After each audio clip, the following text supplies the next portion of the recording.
अधूरा इंसान विवाह करता है, अधूरा इंसान समधी बनता है। अपने बच्चों का विवाह करता है, समधी बनता है, पर ज्ञान नहीं। अहंकार के नशे में बच्चों को बांध देता है और जीवन उनका मर मर के जीने में मजबूर कर देता है। लड़की हो या लड़का हो, माँ बाप से जो सीखे हैं वही लक्षण से दूसरे को घर को सींचने जाते हैं। जिसने अपने परिवार में प्रेम देखा ही नहीं, सिर्फ टांगे खींचने का ज्ञान समझा है और सुना है, वही फिल्म सीरियलों में भी दिखाया जा रहा है।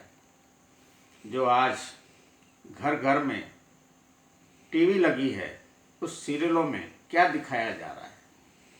रिश्ते, परिवार में ही युद्ध। बच्चा जब जन्म से बड़ा होता है तब युद्ध के सिवा कुछ नहीं देखता। वह युद्ध की कथाएं पढ़कर, देखकर, सुनकर, अपने माँ बाप का ज्ञान लेकर जब बच्चा बड़ा होता है तो प्रेम करना कैसे सीखेगा?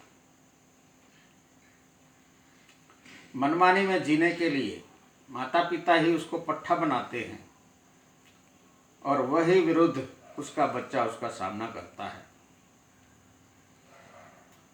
समझ अपनी है और अष्टांग का सवाल स्वयं से करो कि बच्चे को इतना कठोर, बदतमीज कैसे कौन बनाया? बनाने वाले माता पिता है, सहने वाले माता पिता है, रोने वाले माता पिता है, पर ज्ञान उन्हीं का है। ज्ञान अपना, पछतावा अपना,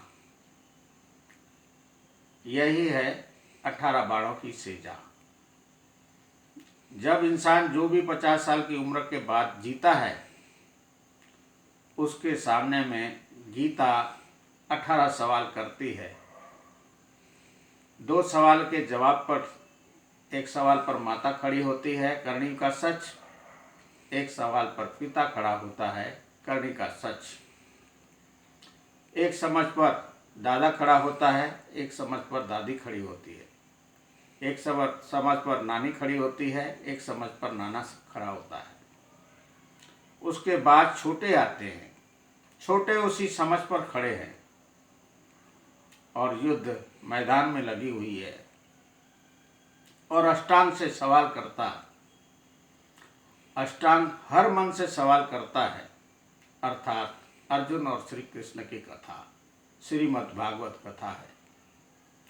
श्रीमद् भागवत कथा हर एक मन की कथा है, अर्थात अर्जुन अर्थात और जन, संसार का हर व्यक्ति, नर हो या नारी।